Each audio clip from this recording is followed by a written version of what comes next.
A very good evening to all of you. We would like to welcome you to the International Market Research Day 2024. First, I would like to ask the ISOMA country representative, Himali Madhurasinghe, who's also the head of Canta in Sri Lanka, to say a few words.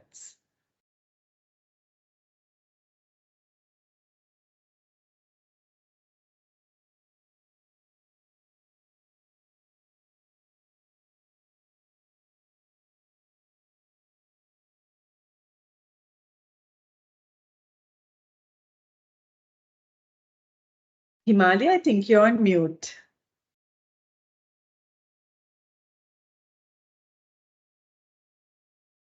Thank you, Shivani, and good evening to all of you.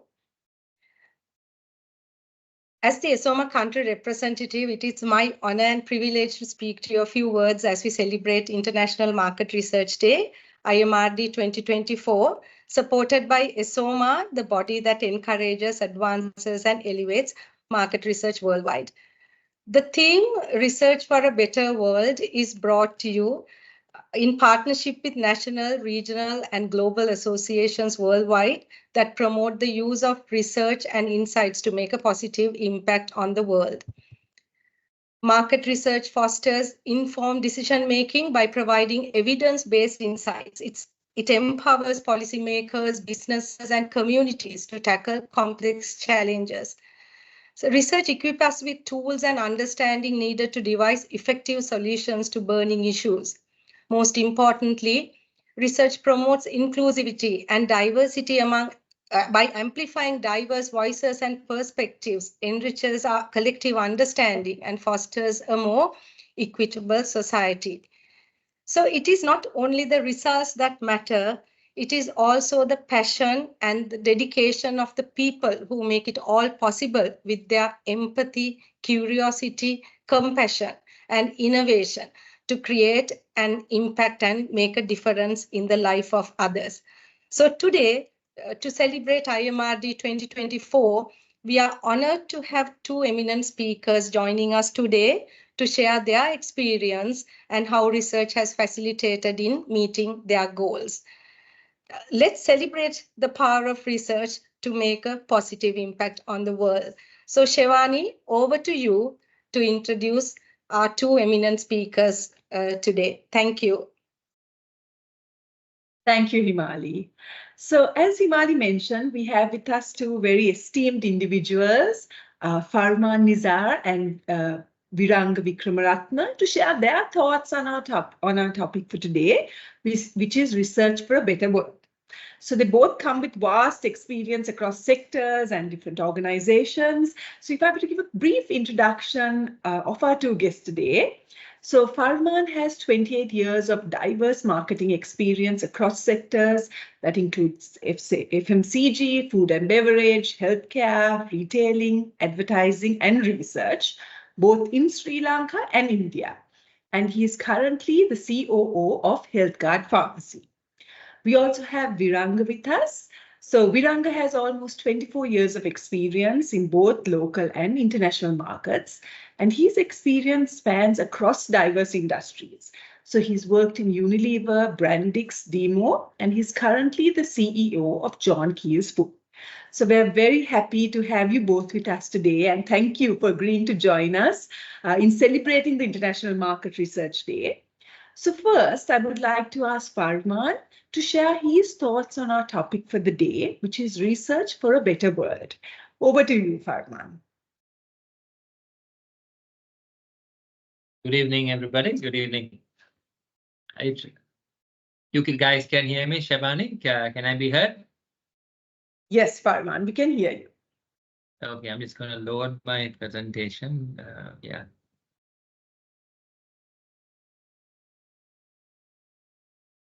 Can that be seen? Can the presentation be seen? Yes, okay, we can see it. Fine. Okay. So first of all, good evening to everybody here, and greetings to anybody who's joining from anywhere else in the world. Thank you so much for inviting me for this session. It's an honor to be a part of the International Day for Research. I'm also very delighted that in the I am co-chairing in this discussion with Viranga. Both of us are colleagues who work together at Unilever, both here and overseas, and I have great respect for Viranga, and I'm honored to have him, to be with him in this panel. So to begin, like everybody said, today is an important day. It's an International Day for Market Research, and those who have used market research and information know its value. There are many in certain parts of the world who haven't got exposed to market research, and therefore they fall short and they lose out a lot. So with respect to that day, I'm just going to start. I have a few slides just to focus on the point so that everybody else can follow. There are 5-6 important things that I want to convey. So first, very briefly about me. So like Shebani said, I worked across multiple sectors. I am a believer of research. I'm a passionate researcher, even though I don't do research now. I believe that's an important discipline that we need to have for us to be a successful business leader. The science of business as well as the art of business needs to be fused if we really want to succeed. If you find anybody straddling on either side, I think we will struggle a lot in taking a business forward, especially with the complexity that we have today. Now, so I think the whole theme, I would interpret the theme to be someone who actually has a growth mindset. That is somebody who is keen to know about something, and he or she spends time to actually find out, and also does so in a way that it is reliable. So in the case of research, it's a scientific methodology that helps us find important information. As we go to the future, it's important for us to understand that a lot of things are uncovering in the world today. Much information and insight is coming out about cognitive sciences. And I think this is something that I would like to make mention even at the end of the presentation. And that is something that the research community also needs to bear in mind to see how we navigate in the future with these new types of sciences that are coming into the world. Okay, so I'm going to share with you, ladies and gentlemen, two perspectives. One perspective is essentially for any businesses who are actually online today, who may be interested in doing research or who like to know the value of research. And then another perspective I would like to share for the research community. There'll be people who are from the research industry. So I like to share just a perspective for both. So to start with the first one, the previous role that I was doing, I was in Sunshine Consumer and had the opportunity to work for beautiful brands like Waterwala, Zesta, Rankahata, very powerful brands. And I like to share one story from that before I talk about HealthGuard, where I am presently.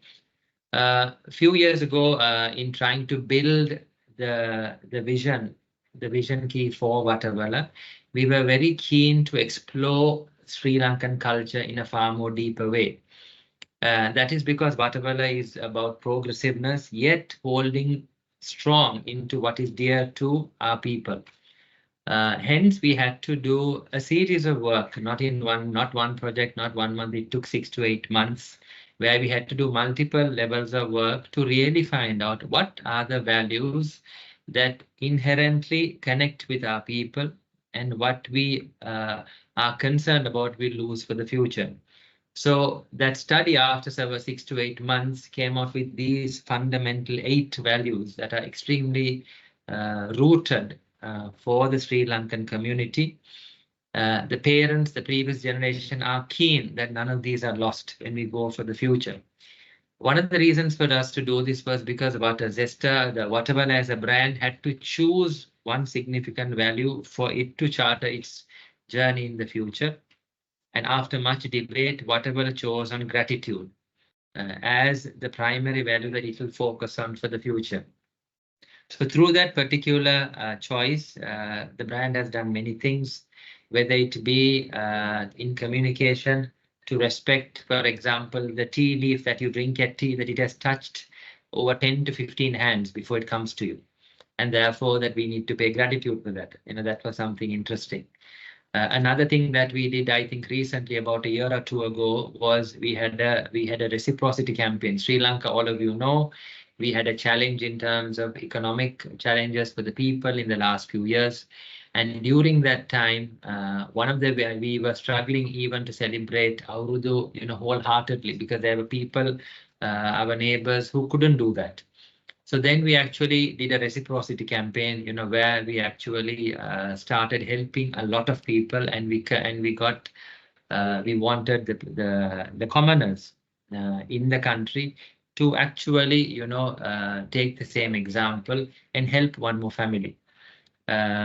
So this particular initiative and several other initiatives came from discovery into what is the value that we need to hold on and foster. So this is one example from my previous, role. Now, presently, I'm in HealthGuard, and HealthGuard, as you all know, those who are in Sri Lanka, you all will know that HealthGuard is the leading pharmacy. It's the cosmopolitan pharmacy in the country. We have been awarded as the best pharmacy recently as well. HealthGuard is known for certain things. It's known beyond carrying drugs to having a good wide portfolio of wellness products.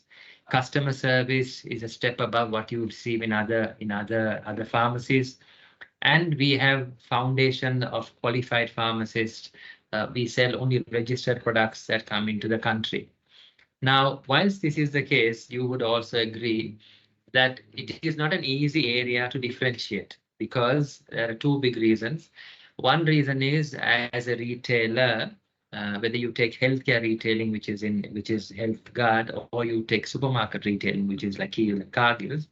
Now, what happens is that now the portfolio of products that you actually have are common. So, for example, the Panadol that you buy is the same Panadol whether you come to HealthGuard or you go to a pharmacy in your neighborhood. Now, in this type of context, people could relate this to being, are you somewhat close to being a commodity? So how do you differentiate, in a business like this? Now, in order to do that, I'm not going to unpack to you the full strategy of HealthGuard, but I'm going to tell you the principle that we are using so that it will help you, think for your own business. Before we do any market research, and market research and consumer understanding is central, but before you do that, if your business strategy is not clear, the research helping you to make critical dent in performance is low. Now, formulation of the strategy, validation of the strategy, execution of the strategy, in that process, we would need research and sharply defined research. Now, if I were to just help to bring everybody's attention to strategy, now the Michael Porter's work in terms of strategy laid a lot of foundation for companies in terms of the depth of study and investigation we need to do before designing a strategy. However, there wasn't a formula. There wasn't a formula for it. David Collis and Michael Rookstead from Harvard Business School several years ago, they put out a formula that helped businesses design and formulate a strategy, which was very useful. So fundamentally, the strategy has two main things that we need to decide on. One is, all of you are familiar with what is called USP, unique selling proposition. That is about what are you going to do differently to the consumer, to competition, so that you will stand out, you will be distinct, you will be differentiated. What is that one area that you're going to do differently? That's something you need to crack. And for that, you need to do research and consumer understanding. But even if you have that, still it will not help you succeed or grow. Another component that you need for us to close our strategy game is something called unique business mechanism. Now they don't call it like that. That's the name they call it in as some in terms of activity, your activity system. And what that means is if a company, whether it be healthcare pharmacy, whether it be what do you call McDonald's, after you have found out what is the area of differentiation that you have, we need to be very clear within the company how we are going to deliver this differentiated experience every single time. And there has to be a unique permutation of activities of resources which are put, which will operate mechanically every single time so that that particular difference is offered to the consumer. Without which there is no sustainability for the particular consumer for that particular business. So for example, if healthcare tomorrow is going to be differentiated in terms of availability of a certain set of products that is not there in any other chain. Apart from having that once, it needs to have a method by which every time in the future it will be at the leading edge in offering these portfolio products to the people all the time. So these two elements are critical.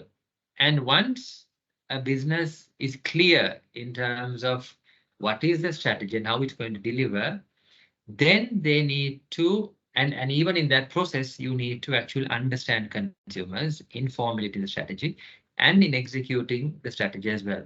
So in this particular case, I have talked, I'm just showcasing to you a few things that I am doing at the moment, and we are excited because we are doing multiple work on this. So one is understanding our shoppers at the moment. Those who shop with me at the moment, I need to know, is it a visitor or is it somebody who patronizes healthcare? So, and using our CRM, we can do a lot of work to understand who they are and what groups of shoppers they are and when are they coming, for what are they coming. That's going to give me a lot of insight. Second, in terms of their expectation, what is their expectation at a hygiene level, and what is the expectation that I can actually address, which will help me tip off and win disproportionate loyalty and share of mind from them.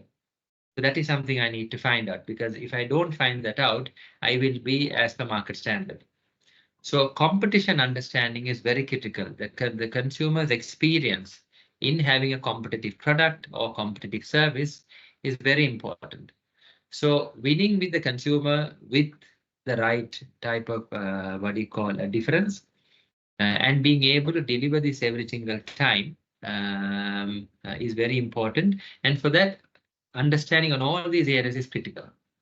So shopper understanding is important. Customer expectation is important. For example, if a pharmaceutical chain like healthcare wants to excel, for example, in terms of customer service, then there has to be a standard of customer service that is rarely seen in any other chain outside of healthcare, and there needs to be a method in how we deliver that.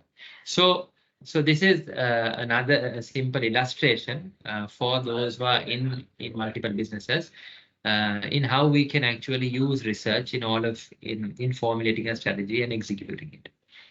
Now, the next thing that I want to talk about is actually for the research community, and there are two main messages in this.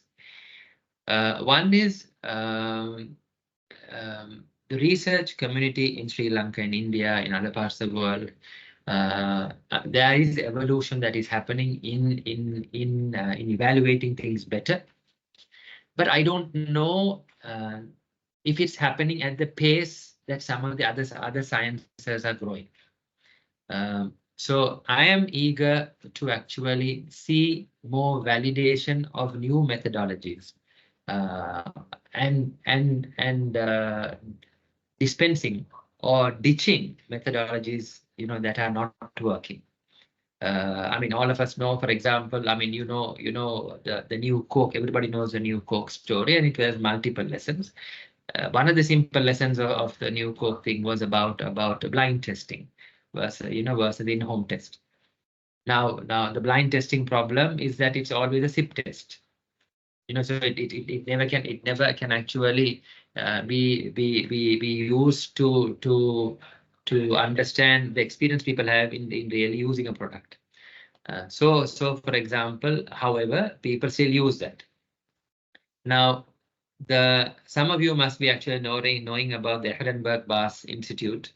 And I think they have done great work in the last 5 years about trying to validate marketing, stuff and market research data points that are used by marketers to substantiate what they do. They have been actually exploring that and giving critical comments. The very interesting thing in some of the stuff that they have been doing is that it's really helping me unlearn the stuff that I knew was right in the past and relearn new things. And I think we should have more of that. We don't have enough of that. Another book that was 9 Lies of Work, that is by a person called Marcus Buckingham. He similarly, from a business point of view, from certain other what do you call people point of view, he shares perspectives about how new learnings and new science is actually proving wrong some of the stuff that we believed in. So I think initiatives like this at an institute level, and also pursuit to actually find out all the stuff that we're doing the best way, because research, whilst we are passionate in terms of exploring more, really finding out, we also have to be sensitive in terms of its limitations. Now that brings me to the next point about creating new options for the business world. So like I mentioned before, cognitive sciences have really grown in the world today. And those who are in senior research, they do know there are a lot of things about research that, for example, we know are concerning. For example, consumers don't always know why they do certain things. Consumers don't always do what they say. We believe preferences that consumers give for at a point in time for something, we think it's stable, but it's not stable. They prefer that at this point in time, but you ask them again next month, they will prefer the other option. Now, I think some of these stuff needs to get factored in into new research work. And that could be experimentative. I mean, because I think that social research community do amazing experimentative work that the market research community can actually borrow from. Now, one of the things we know that the research community struggles is we don't have language to express certain things. For example, obviously, perfume and stuff like that, there's no language to explain why they like this and why they like that. But there are even more, serious stuff. Now, for example, the Herman Miller study, some of you all may know about the Aeron chair. How consumers didn't in all research, they said they didn't like it. It was, and today it's the world's best chair. The Aeron chair, they tested it in many different ways. They went to other peers who are designers of chairs, and they went to consumers, but they said this type of chair, it seems like incomplete, and we don't think this had any aesthetics. But after 2-3 years of launching and selling, it became the most popular chair. The poster study, now that's another study that some of you may know, by Tim Wilson. It's another interesting example about how when people explain why they chose something, that actually eventually after some time, it actually is the reason why they get away from that. So the poster study, for those who don't know about it, is where that actually this Wilson actually did this study where he bought a group of people, 2 groups of people, and there are 2 types of posters, and he told one of them, pick the poster you like and go home, And he told the other, pick the poster you like, but you have to explain to me why you like it and then go home. And 1 month or so later, when he went to meet them and asked them, do you like your poster that you picked? The guys who went to picking the poster without explaining anything, they still continue to like it. But the guys who actually who had to explain and go, they actually didn't like it. Now, the learning from this is the fact that is that some of the stuff that we feel towards something, there is no language to explain. And when we actually try to explain it using certain attributes, the value that we associate with that particular thing actually comes down over time. And that's one finding. So I'm saying the point I'm trying to get across, I think, to everybody is that there is a lot of cognitive work that's coming on our blind spot, on our biases. And I think some of these things we need to actually take it into account. And I think social research actually has done that. So these are the few things I wanted to share with everybody. A perspective for the research community, and a perspective for those who are in business. And I think after this, maybe if there are question answer, we can actually talk a little more. Yeah, I think with that I can close. Shivani, Himali, yeah. Thank you, Farman. We truly appreciate your thoughts, and it was really interesting for us to see, how research has played a role for you in building these business strategies that work. And we definitely saw, like you said, that you are a believer in research, you're passionate about research, and that came across through what you shared with us. So thank you very, very much. Next, I would like to invite Viranga to also share his thoughts on our topic for today. And with Viranga, I'll ask him a few questions. Hi, Viranga. So, hi. Hi. Good evening.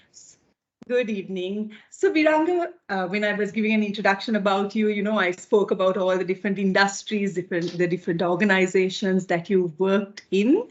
So what we'd like to understand from you is thinking about your personal journey, with these different organizations, with these different industries.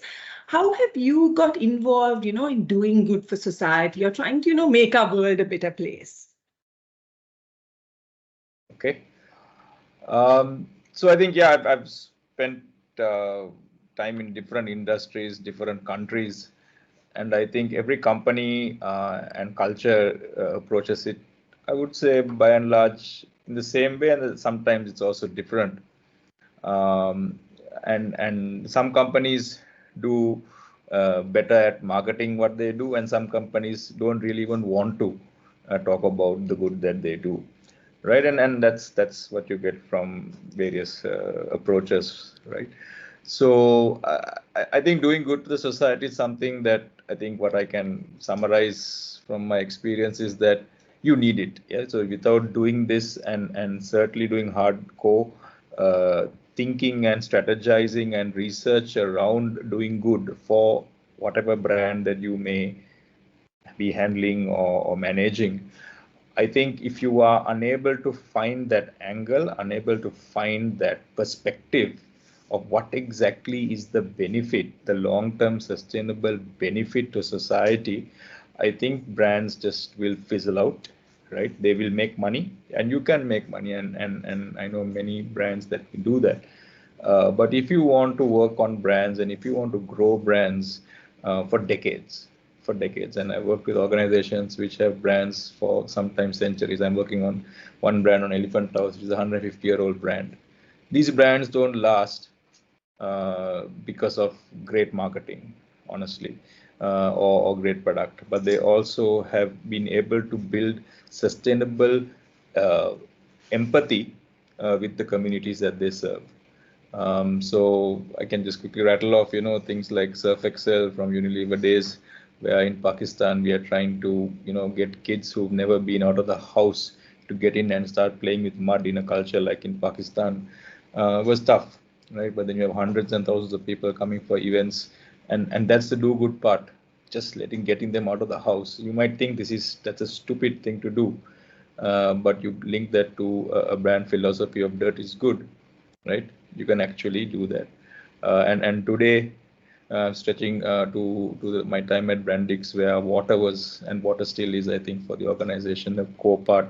Simply giving water and ensuring that every employee of Brandix, which is, I don't know, 50, 70,000 people, right? Every employee and their community has access to water. Such a simple thought, but that's what the organization does, and that drives sustainable employee engagement. Yeah. So how do you do that? What? And it's a simple thought. Kids getting out to play, giving access to drinking water. Yeah. And even time at demo, where we upskill. We upskill the next generation. We becoming automotive technicians, right, and etc. How do you do that, right? And giving them, we have a academy at Diesel and Motor where they train. Some now there's a free class where people could just come and they would train them on mechatronics, etc. So how do you do those things, and why do you do those things? Because you build long-term sustainability. And now here at John Keel's, again, a lot of time spent with school children, because we know it's one can say, oh yeah, we do that because we want to sell them food products and drinks and ice cream. Not necessarily. Yeah, they would pick that up anyway. But what's more, what is our relationship with our consumers beyond the taste of and the smell of our products? Yeah, so there's a lot of work we do in, I think, all the entire food sector. There's a lot of work with schools where children are educated. They get to go to school with a meal. We have been supplying meals so that they will simply. Most children don't go to school in Sri Lanka because the parents can't afford to give them food to go to school. Yeah, and the midday meal program that we do, the brands that we associate with that is simply to get them to go to school. Yeah, so in that sense, that's what we do, and that's what I've been involved in and passionate about, making sure that whatever we do, that there should be something bigger, something simple word is purpose. Yeah, and if you can find, and if you, those of you on the call, if any of you ask yourself, whatever brand you're working on, whatever project you're working on, what's the purpose? Yeah, if you don't have a purpose and you're just running around doing work after work after work, and if there's really no end purpose, things might just fizzle out. Yeah. Thanks, Viranga. So out of all those examples you gave, so you mentioned some of the examples that you're doing right now, plus some of the social work you've done with past brands. Is there any of those projects that you were personally very passionate about in terms of doing good for society, something that you were personally interested in?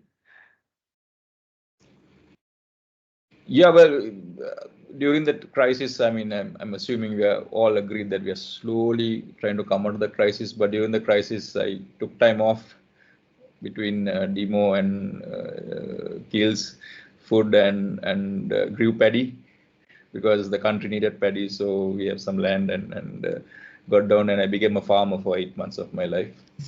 And I think because we needed food and there's land, and I learned how to be a farmer. I did 2 seasons of Kanna de Akkara. So I think you sometimes you just got to put your money where your mouth is and do something. So myself and the family, we decided we need to do that.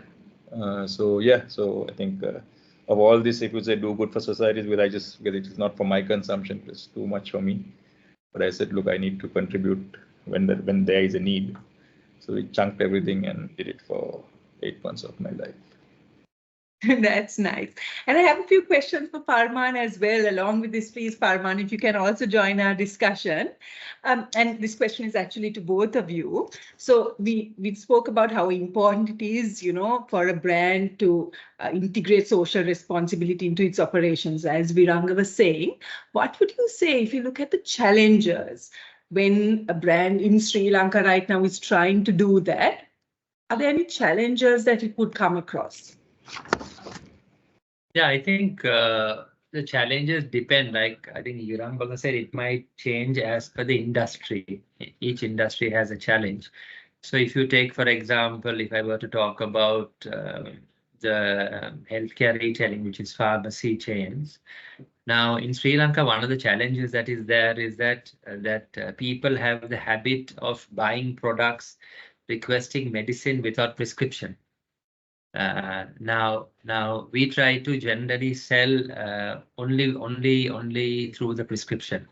We try not to issue without the prescription, and the reason is because there are central nervous system certain types of drugs which you have people who are addicted to narcotics who actually buy some of these medicines. And there's abuse that is happening there.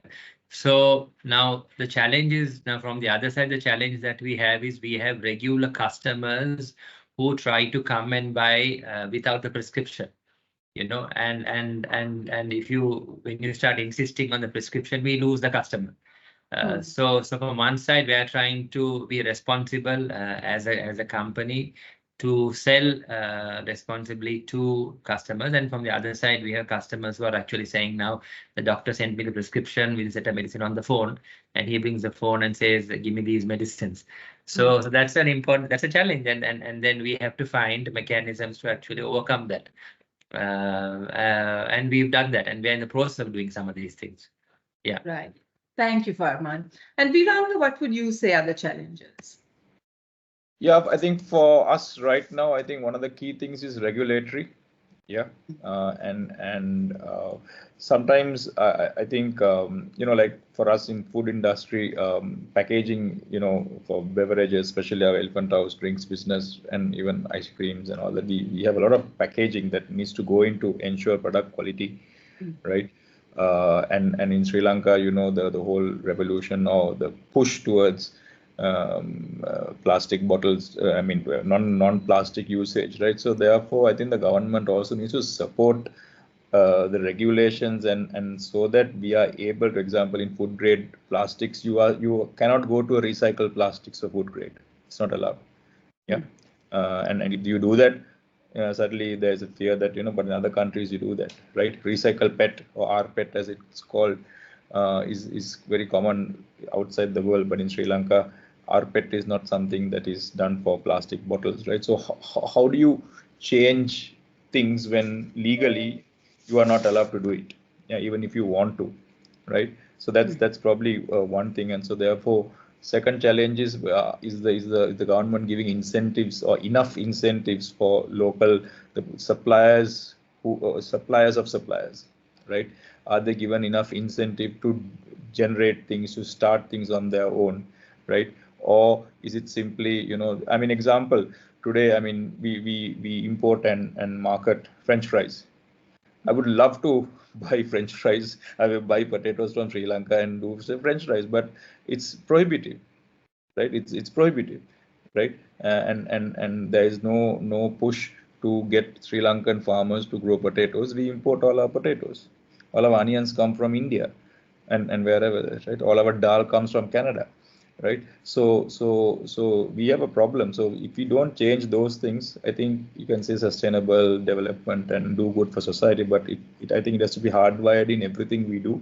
And I think the last point on this for a challenge I see is that when we hire people from outside as in newly recruit to the organization, especially the younger generation that comes in, I don't think enough of, we can say the current generation, Gen Z, etc., is sustainably much more conscious than the previous generations, like maybe Farman and myself. However, they don't, I don't see them drive that agenda inside the organization, right? It is again the older folk, if I use that term, who drive this sustainability agenda and do good agenda. But you would like to think with all of this, social media buzz and etc., that the younger crowd would be that driving force saying, no, we can't use plastics. No, we have to save water. No, we have to do good for it. But that's not coming. It's not coming through. At least I don't see it. So therefore, the challenge is, what are these children and kids today, especially coming out of school, getting into university, coming out of university, is this something that they also are passionate about? Because if they are not, certainly what happens is they get engulfed in the organization culture and strategy, blah blah blah, and then it just kind of fizzles out, and so then it's just all only social media. But when you come to work, nothing. Yeah. It's kind of a few thought things. Yeah. So, Viranga, just on that point, so you spoke from a legal perspective, which we may or may not be able to change, but just taking that point, what you just mentioned about youth, because I think we have a lot of young people on this call.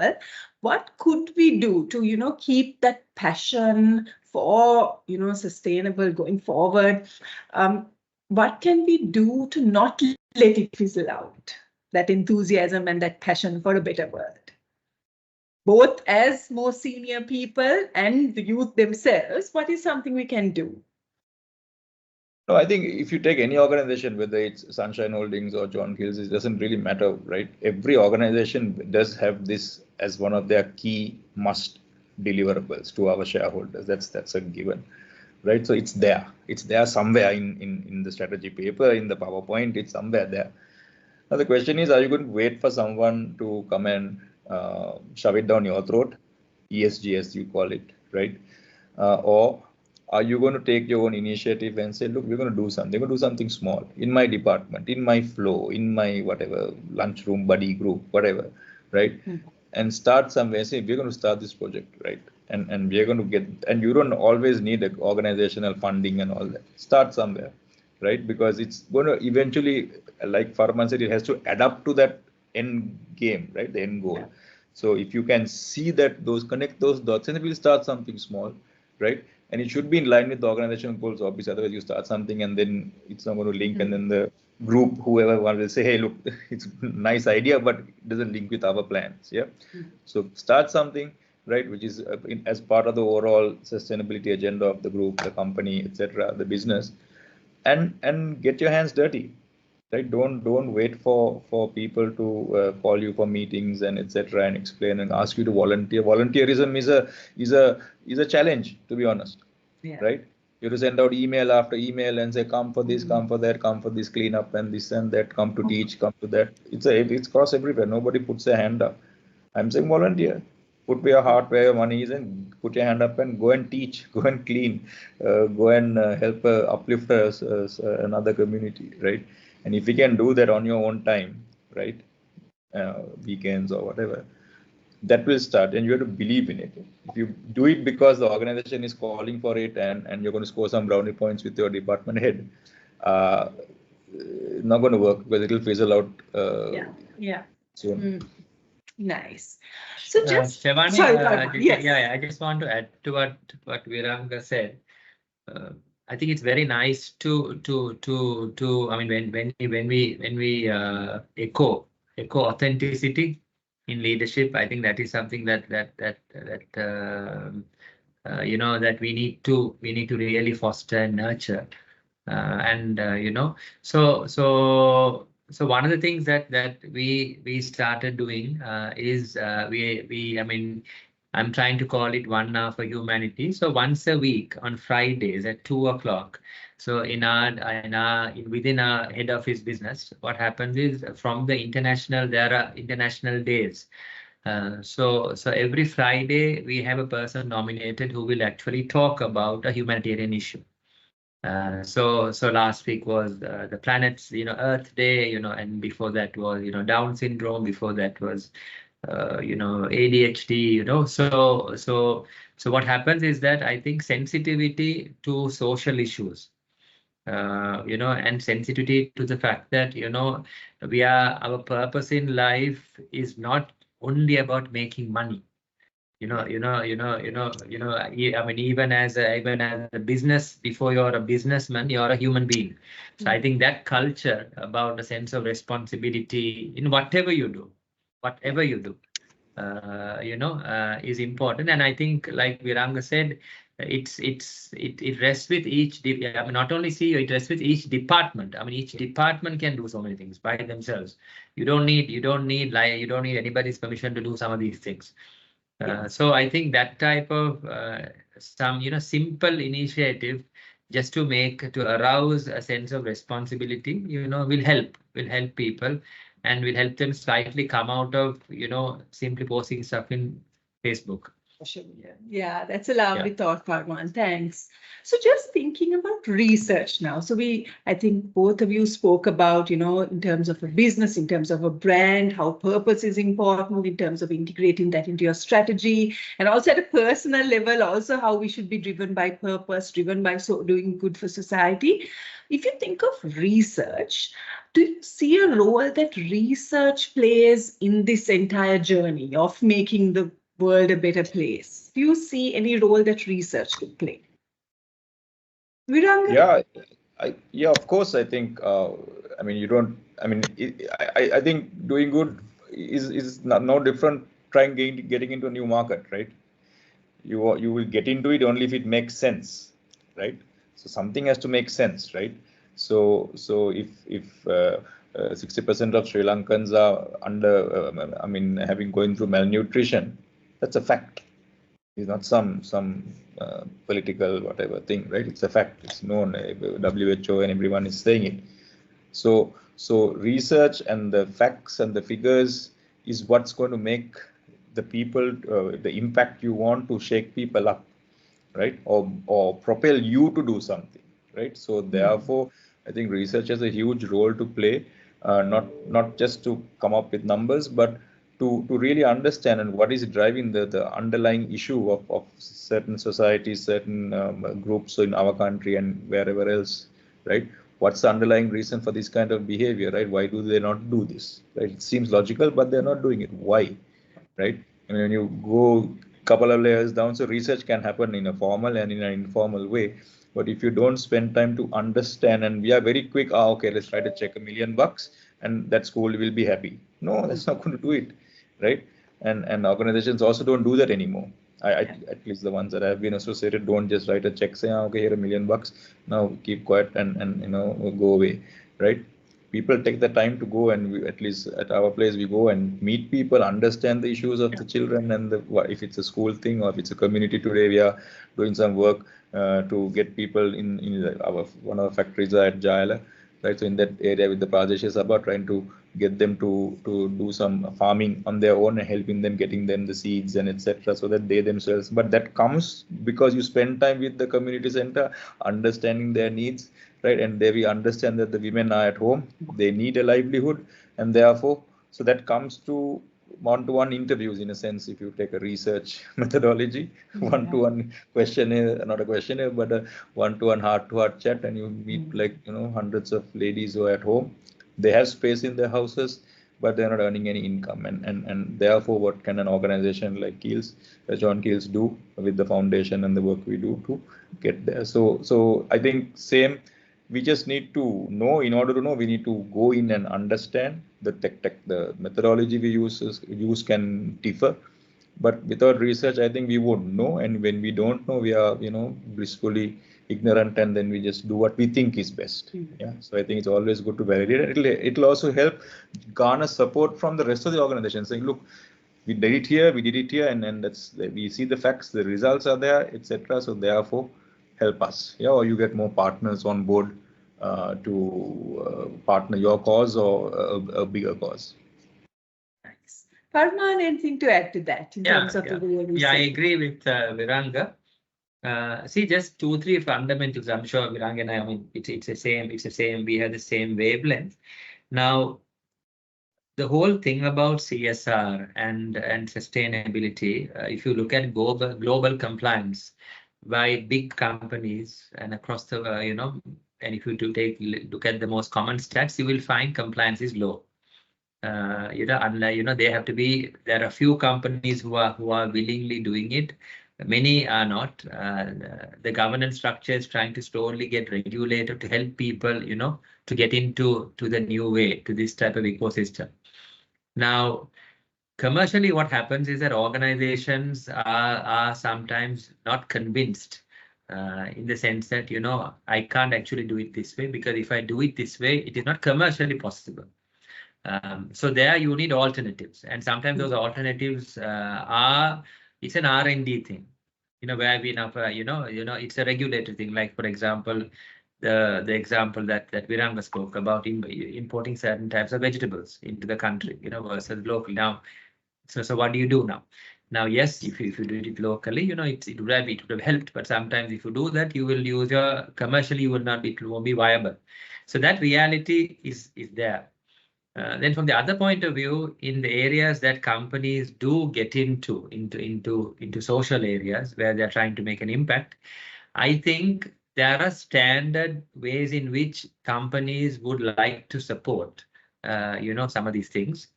But whether it actually leads to the community development that we want, nobody's checking that.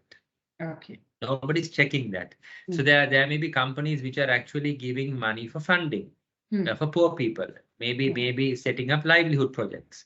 But if you speak to people who have been involved in microfinancing and livelihood, you will see that the challenges in sustaining and getting a person who doesn't have a grocery store. Even if you give him a grocery store, you will see that he is not able to run it. So the job doesn't stop in giving the grocery store. The job continues even further beyond. If you take, for example, recently I came across trying to support somebody for Women's Day. They were doing a very interesting project about for Women's Day, trying to see how we can help women by minimizing domestic violence. Okay. Okay. Now in something like this, Shivani, how now the research has a huge role to play. Okay, it has a huge role to play. But the issue is that so the companies who are willing to give time and money, they don't know which button to press. I mean, which button do you press? What do you go and speak to and tell these men? I mean, what do you do? I mean, do you give them money? Do you say this is wrong? I mean, do you put a police guy patrolling in the night? I mean, what do you do? Yeah. You don't know. You don't know. So what happens is that so there are, and these are difficult issues. And business is easier. Yeah. Evaluating or doing a product test is maybe easier. This is not. Yes. So there you need more social research, and of course we will have to up our expertise on that as well. Yeah.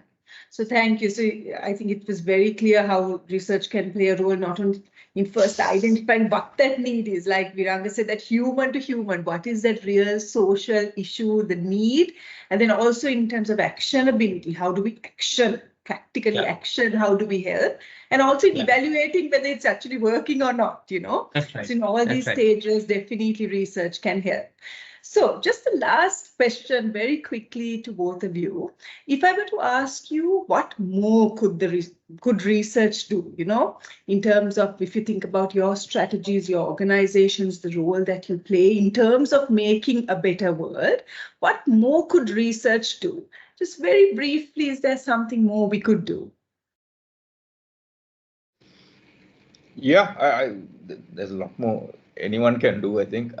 See, all the research fraternity here, you all present ideas, or rather you all present proposals, then you come back. If you get the pitch, then you go and make presentations on the findings, etc. Right? I mean, you don't get findings from internet, right? No one pays you to go and Google and come up with it. You go and meet who? Human beings, right? You all meet other human beings. You engage either in a focus groups or in one-to-one interviews or whatever types of things, right? In these interviews, if you do come across, and you're the best research people I know are people who are able to come up with things outside the brief. Yeah. And I've met people who said, okay, this is the research and these are the results, but by the way, right, we also observe this. Yeah. Right. And if the research community and the fraternity can do this to every organization, I'm sure you service many industries across Sri Lanka, right? In your day-to-day work, you go, you do the field work, and you come back and you say, look, the brief is this, but we also know what the brand is about. And therefore, from what we've researched or what we've experienced or observed, this may be of some value, nothing to do with the brief, but as a value addition. This need exists purely from a do-good perspective, right? And here it is free of charge. Yeah, I'm telling you, you will get more traction and certainly more business, right? If you try to say this is a different angle, right? This is, but we know for that you should know the brand inside out. If you don't know what the brand or the organization you're doing the research for, and it's just a very formal thing, okay, give me a brief, I get the money and I do the thing and I go on and so forth. But if you want to build a relationship with the client, and then you know the brand, the client brands or the organized corporate brand, whatever, come up with. I know all of you, when you do your field work, you don't just go and ask the question, and when you observe, you see how they live, you see what they eat, they see what they do, their perspectives, etc. Right? And sometimes you can't ignore it. Right? But when you go back and debrief your team, you say, no, but this is the focus and this is what the client wants. Of course, that's what the client wants. But if you want to do good, I would suggest free of charge, give it, provided it links to the brand. And I think there in itself you have done your task as a value addition to the people that you've met, the hundreds and the thousands you research on a day in, day out basis, right?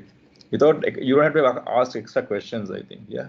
I think the best researchers I know, they are very intuitive. They know what's going on. You meet 10 such people, consumers, you can connect the dots. Yeah.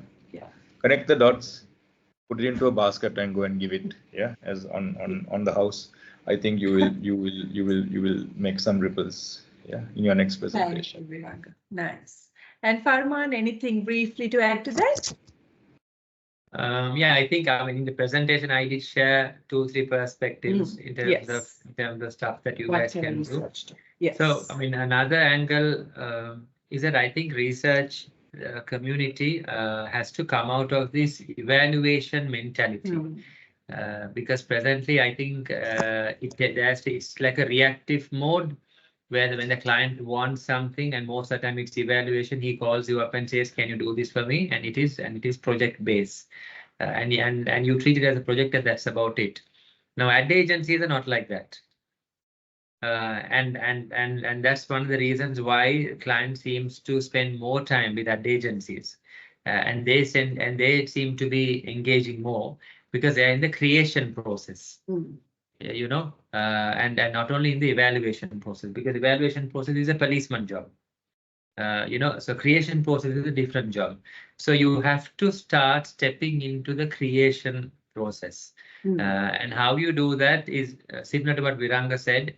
You have to become a part of the business's primary challenges. You have to at least know that at a brand level, what is this brand trying to do? If you treat it as projects and tasks, you will never know what they're after.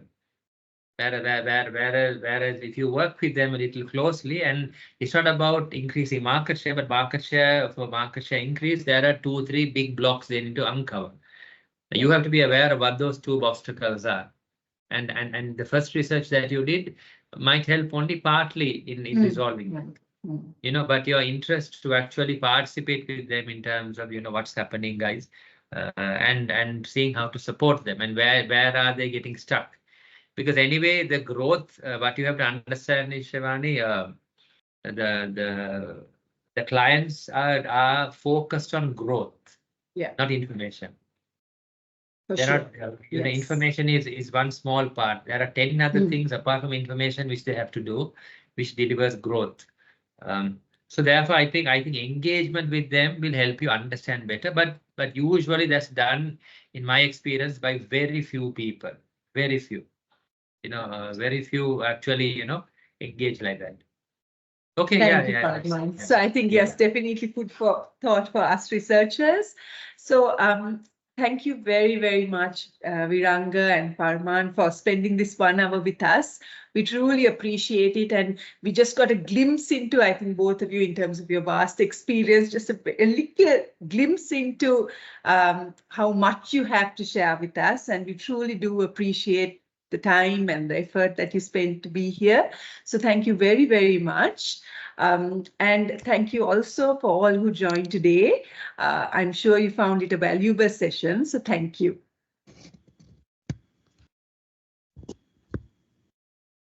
Welcome, Shivani. Cheers. Thank you. Thank you so much. Okay. Wish you all the best. Okay. See you. Bye. Yeah. Bye.